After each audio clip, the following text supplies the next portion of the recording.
Bon début de semaine à vous tous qui nous suivez et c'est toujours un plaisir de savoir que vous êtes là pour suivre Congo Live et ensemble avec vous nous allons analyser l'actualité politique en République démocratique du Congo. C'est à 82 ans que la première femme parachutiste de la République démocratique du Congo et de l'armée congolaise a été honorée par le chef d'État Félix Antoine Tshisekedi.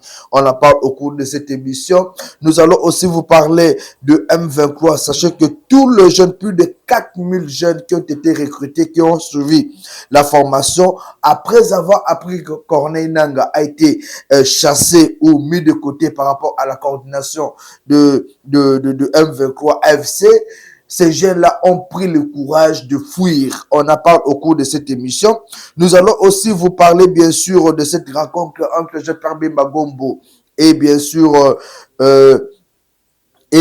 Cardinal Ambongo, c'était dans Équateur, dans le nord, au Bangui. On en parle au cours de cette émission. Et dans cette émission, je vais citer avec cet élément où vous allez suivre en 13 minutes l'histoire cachée de la République démocratique du Congo. Avant Lumumba, il y avait un Congolais à la personne de Paul Panda Farnana, qui est le premier Congolais, le premier universitaire. Il est de la province du Congo central. Vous allez suivre l'intelligence de ce grand homme qui est arrivé, bien sûr, en France, en Belgique pour faire ses études. Après, bien sûr, le décès, il y a Bapara Naye, na Congo central, Mundele Mokazwa, qui est à même la formation. Ce monsieur-là a une formation à Bruxelles. Aye Azongi Awa, ba nommé na environnement, na bibliothèque agriculture.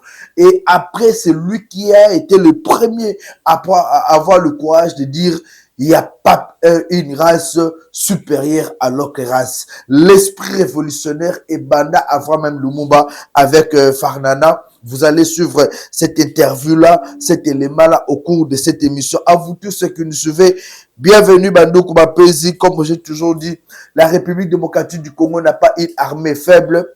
RDC est une armée très forte.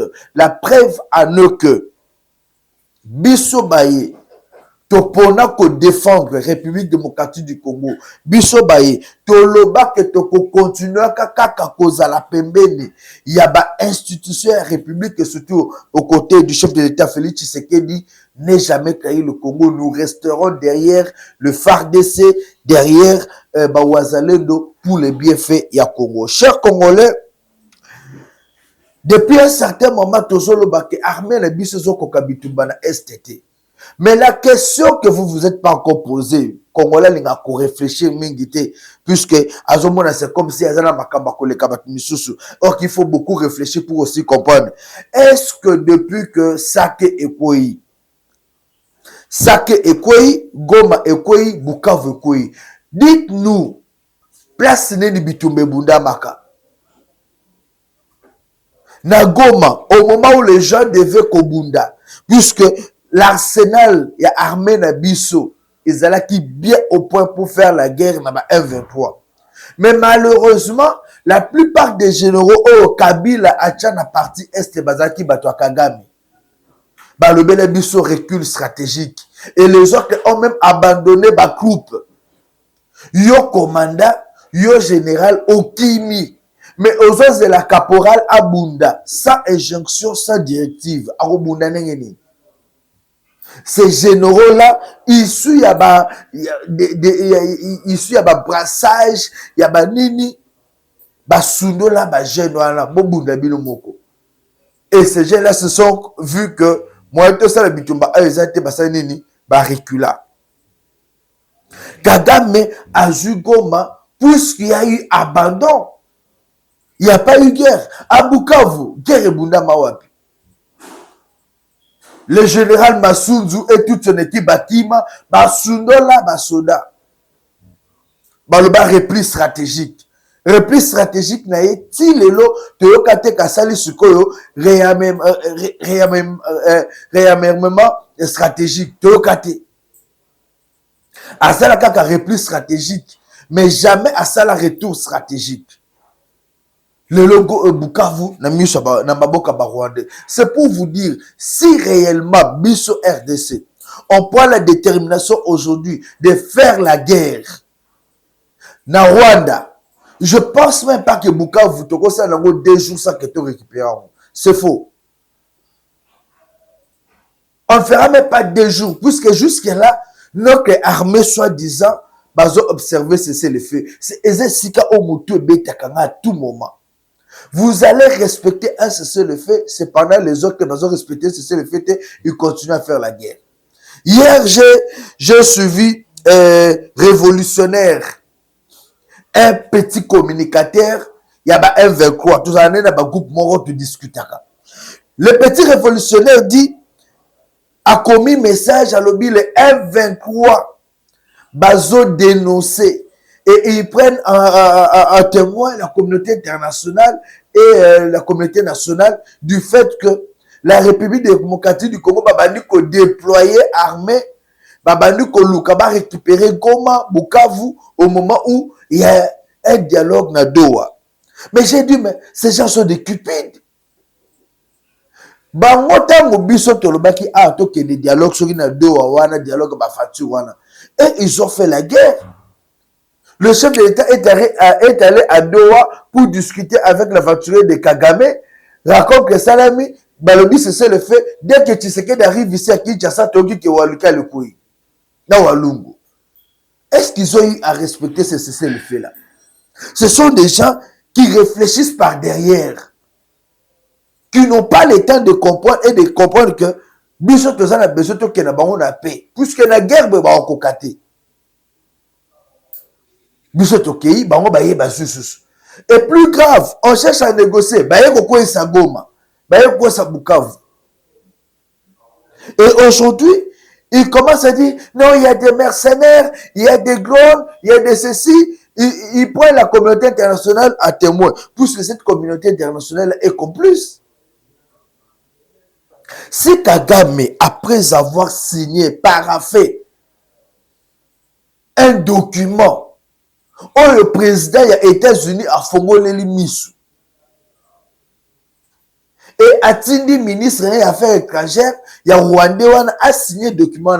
Aujourd'hui, quelques jours après, Kagame prend le courage de dire si la République démocratique du Congo ne respecte pas l'accord pour neutraliser les FDLR, le Rwanda est prêt à tout. Lui-même, d'abord, Kagame n'a pas d'énergie. Là, c'est le monde a dit que Kagame 2 jours dans le stade de Martyra. 2 jours coûte 1 heure. 30 minutes coûte moins belé. Est-ce que Kagame peut tenir 5 minutes dans Makof sans arme? Je m'accorde à Kagame, comme ça, na pesi ba dekolanga ba tumba ba poulet na matonge ba saleli yango. Donc Kagame en soi, un monsieur sans graisse, pense que il peut faire face aux gens. Et des Congolais cupides, malades, même si les Congolais belé jouent peut-être au Lubaké, tu y net na ba Willery, ba victoire, tu joues sous Kitambo, même dans centre-ville, tu vas nous examiner chaque Congolais, que vous allez comprendre que ba Totambo yana ba tamaboma et belé mais ba là tu rappelles bien. Plusieurs Congolais ba na maladie à Moutou, ba tambola a. Voilà pourquoi bon mona babilo mususu mutazo sala ngo omoni tata mo bo mukolo matemi na balabala zo suba so no bo kamo me tata oyo akosenga tata na lupango ana tawana te mutu na ye eza limité do moni zamba akoti na zamba wana de ça tenir compte que environnement bana mikie bazo leka donc c'est ça on est malade, c'est ça un Congolais cupidité quand on a degré mon boy oza que n'habiter ce faux son javel comme nous sokola ba mémoire à chaque Congolais. Et aujourd'hui, bisonyo surtout ba Congolais, to comme le quoi bisengi moboué pour la Kagame. C'est là où je veux qu'on lance la guerre. Les 400 jeunes au basu formation. Ba uta ko za formation na bango kuna na bamboko ba pesa bon formation na. Ces 400 jeunes là ba kimi baki ke nanga longwe nanga bache pembeni kiti na kibokonzo na bache pembeni. J'attends nanga faire une déclaration pour démentir cette information là. Nations Unies et bimisi yango plusieurs rapports sur qu'il. J'attends nanga prendre la parole pour dire non, je suis toujours le coordonnateur, c'est moi qui dirige et même Kabila est sous mes commandements. J'attends. Nanga sali déclaration te. Bache nanga pembeni. Kunda batware il faut un poste wana. C'est Joseph Kabila en soi est faible d'esprit. Kabila n'a bête Kabila, Kabila c'est un Rwandais et puis Anouk c'est un peureux. Si Kabila était fort, il fallait y avoir sa opposition à la Kinshasa. Si Kabila était vraiment un homme, Kabila c'est simplement un tueur. Un monsieur qui utilise d'autres personnes pour avoir Bomaka en son nom. Mais il y a Batami. C'est ça Kabila. Abomele biso ba Shebea atinda numbi. Boma Shebea po Shebea monesika bakuni mama na nga na Rwanda. Mama Sifa na ebite soka me mama ki ya Kabila ka po abote biso Kabila. Kabila a envoyé les gens baboma ba Shebea, baboma ba nanebele. C'est ça la vie de Kabila en fait. Tuer les gens. Et c'est ce qui m'a fait mal. J'ai suivi encore Mouta Lobaka, Mokonzambo, Kaswa Sakanya, William Bouma. Barnabé Ouimania. Barnabé Ouimania qui dit la République démocratique du Congo doit être dirigée par un président tueur. Abi, la République démocratique du Congo doit être dirigée par un président tueur pour que Mboka ait en paix. Ceux qui battent un président démocrate, Mboka na biso to risquer de perdre yango. Mais moi je dis, en réalité, ils ne voient pas la démocratie. Si on doit faire de Tshisekedi aujourd'hui un tueur, Kabila n'aura même pas 2 secondes. Yaroki Magoma. Si Kabila continue à parler, à faire du bruit, si même Katumbi là continue à circuler, si même Nanga continue à parler, ils doivent chaque jour sur un côté église à Tchemabolongo Nasabi, merci Nzambe na motema opesa Tshisekedi. Puisque en réalité, même à Goma, on est capable d'éliminer physiquement Kabila, on est capable d'éliminer physiquement Nanga et les autres. Si cela ne se fait pas, c'est grâce au grand cœur de Tshisekedi. Lingi aza mutema malamu mingi. Na habite ceux qui va président baza sous le monde. Tshisekedi aza ki mutema malamu mingi. Et voilà pourquoi vous voyez que tous ces malades mentaux, ils ont courage, il y a Kolobape na mboka oyo.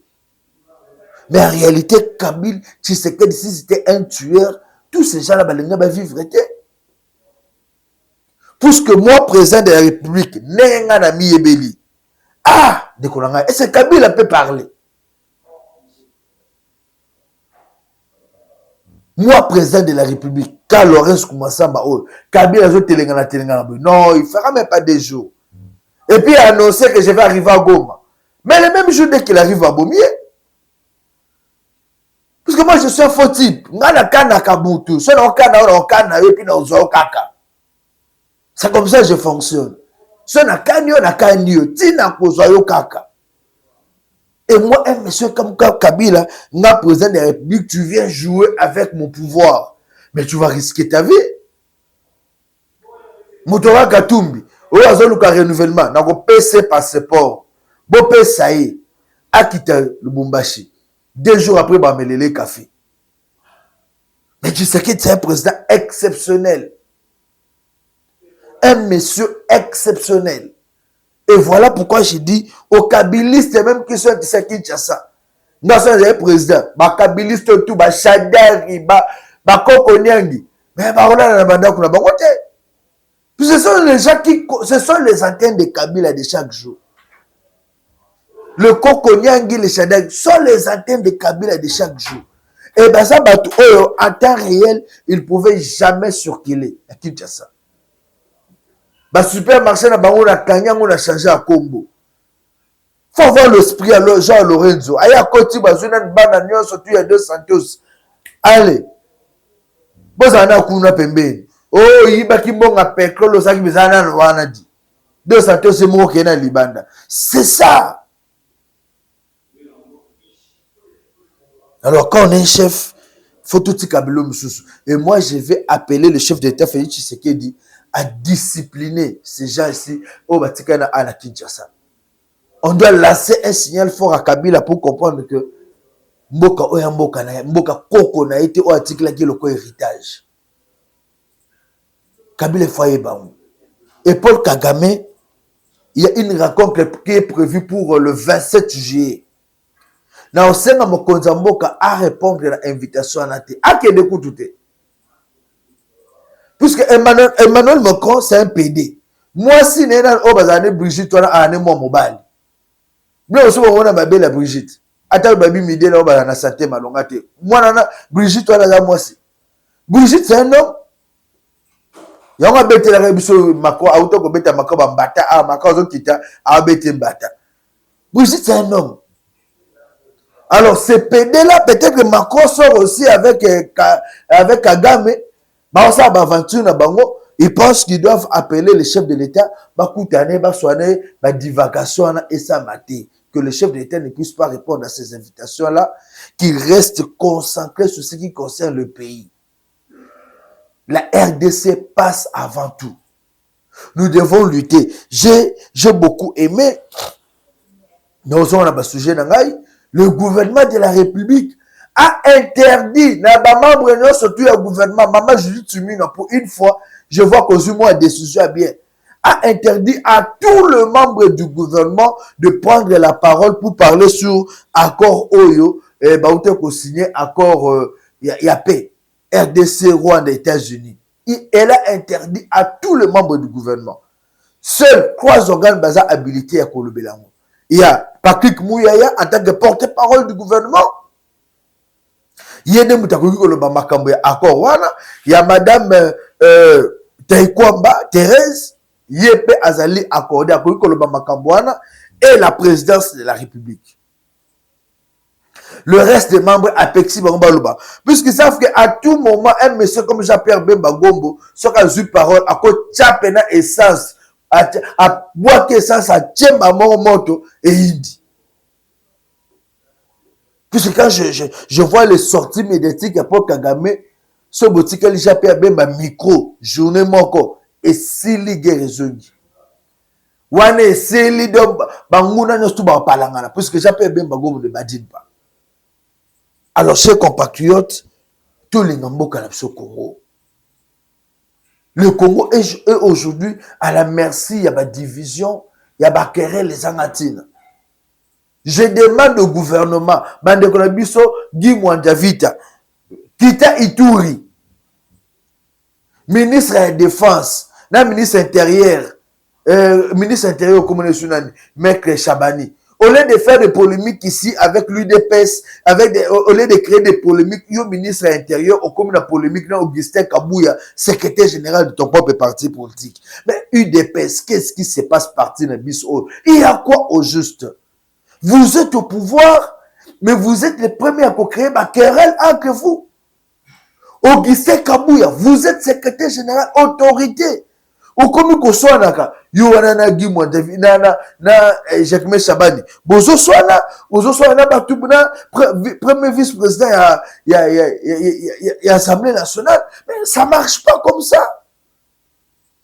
Si vous avez des guéguerres, bo bengana boyebi personne beaucoup kuta na bosololi. Le nom il y a Chabani, c'est vous yo Kabouya nous discuter quand on est chef de l'État. Et le chef de l'État a dit Makango. Il y avait quoi non? Je peux citer troisième nom, yo Boyango, on va te faire ça alors aujourd'hui, l'UDPS au pouvoir, l'UDPS ne fait que discuter des discussions entre eux et vous se mettre même à la place publique. Quelle honte! Polémique na yona Jacques Chabani. Gérez ça vous deux.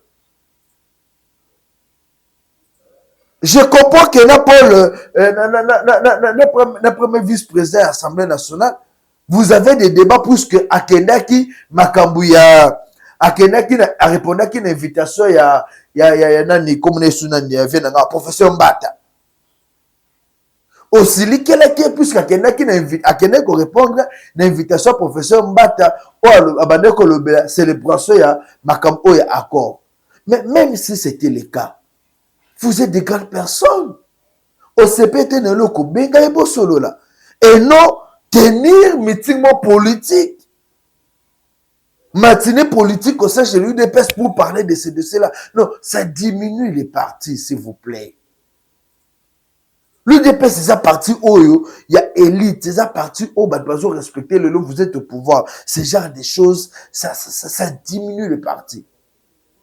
Alors, je disais, ministre intérieur, UDPS. Ministre de la Défense, UDPS. Bo Sangana, Bo Kitabeni, allez récupérer ces 400 jeunes, bah, jeunes au Bakimi.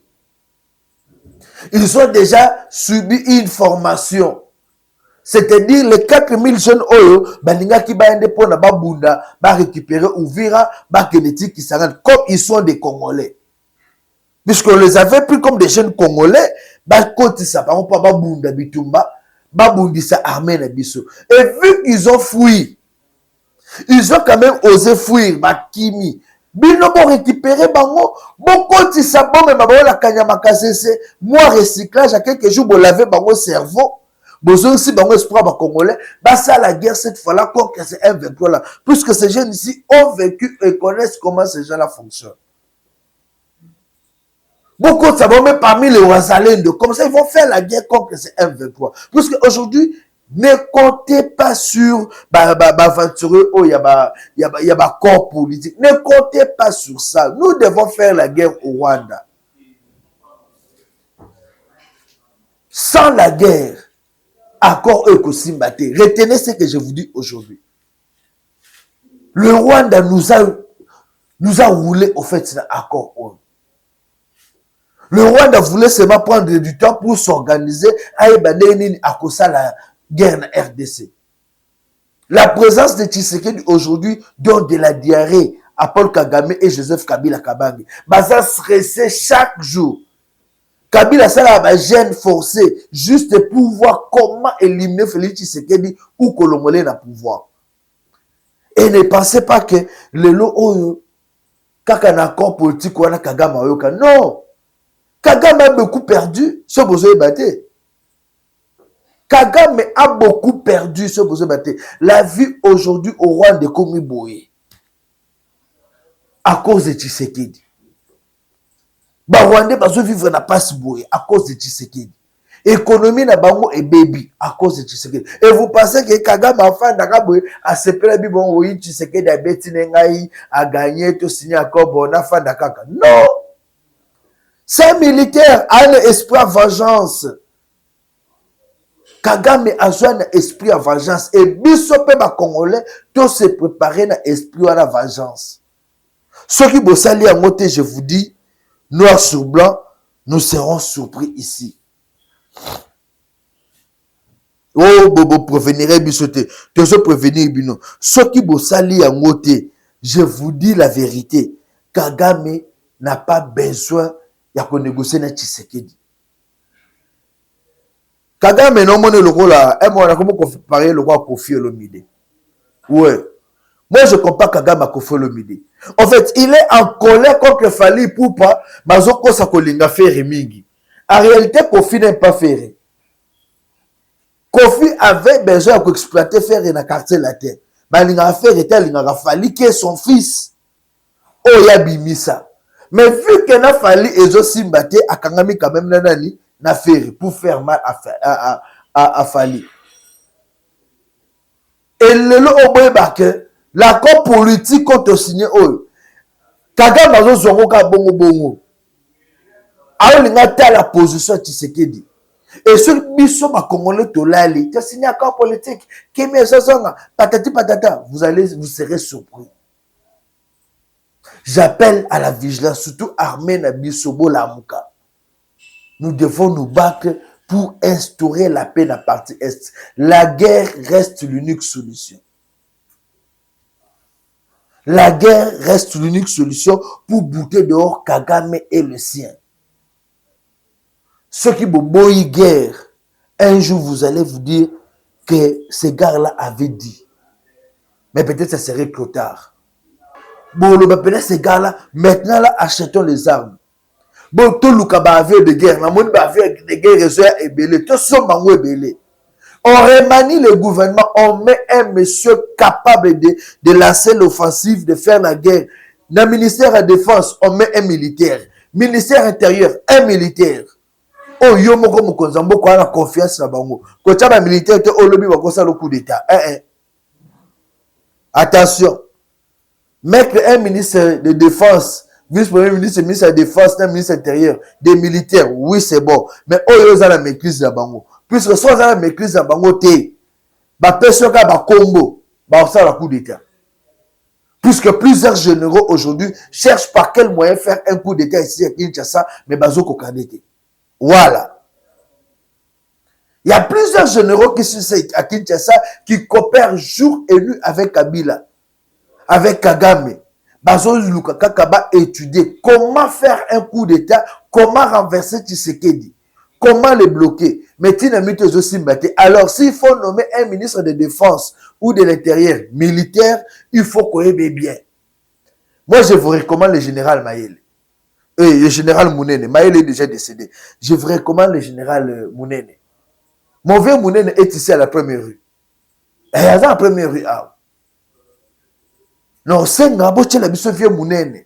Le vieux Mounene, comme ministre de la Défense, même Kabila lui-même va d'abord quitter Goma. Yébela. Mounene, comme ministre de la Défense, même Paul Kagame aura peur. Puisque c'est un monsieur qui maîtrise bien le rouillage. Ça, la guerre n'a pas toi.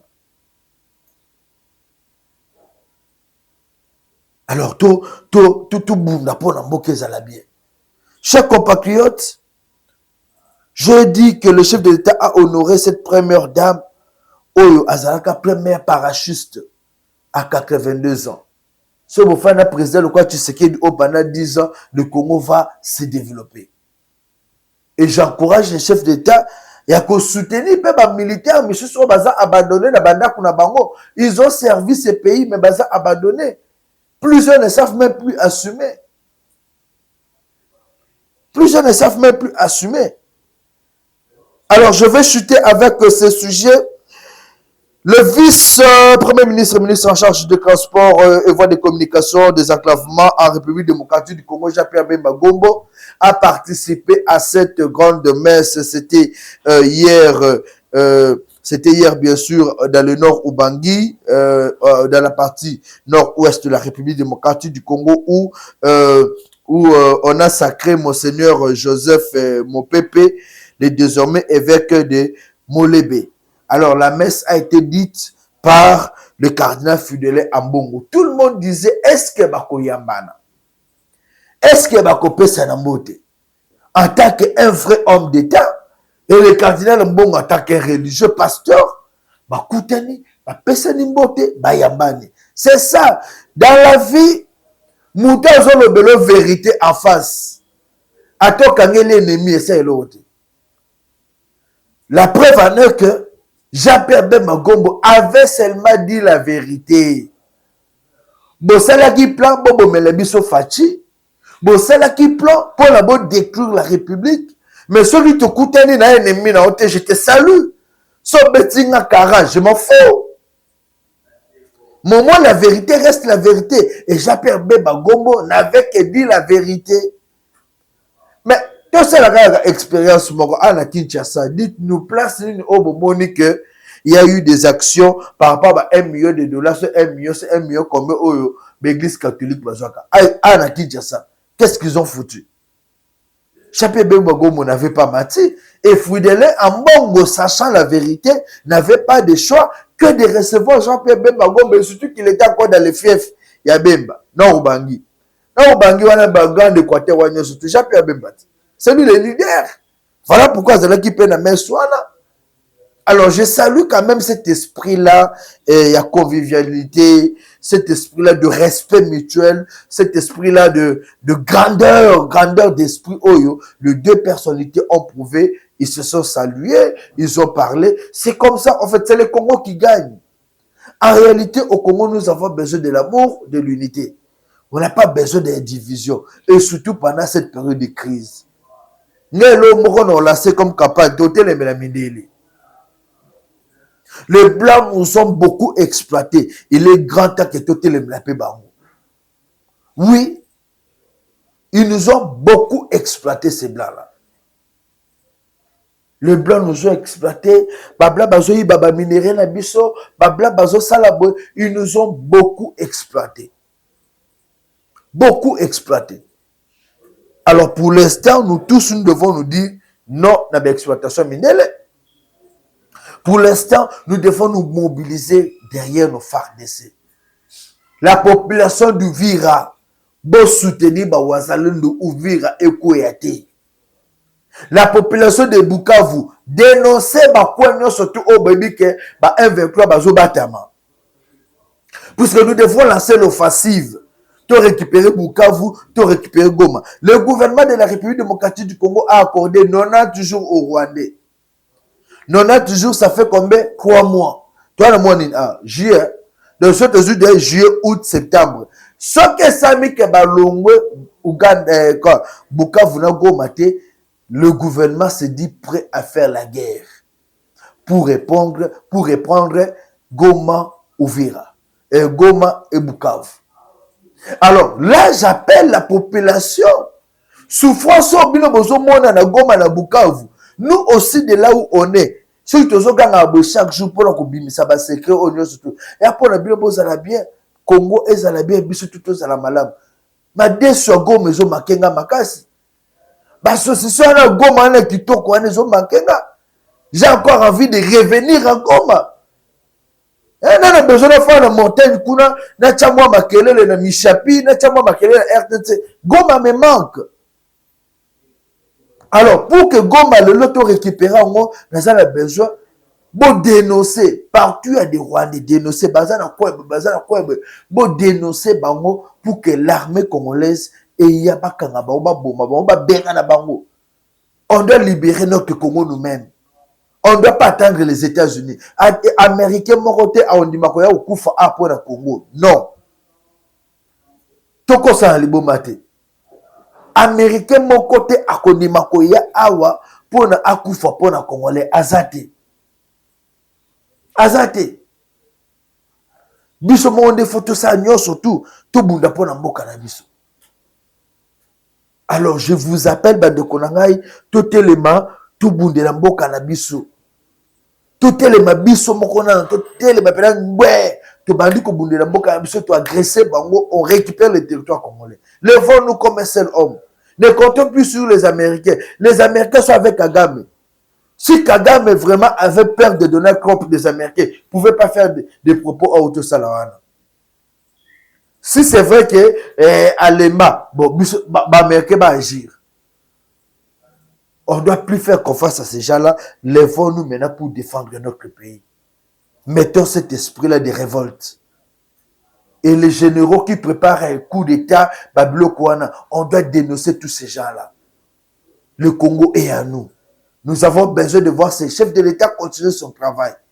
Dans la rubrique que j'ai, dans la deuxième émission, dans le dialogue, dialogue. Il y a dialogue wana. Tobeta moi sur le dialogue wana, il y a bavantuko ba katano dialogue ya résoudre le problème. Dialogue il ko résoudre le problème au na Congo.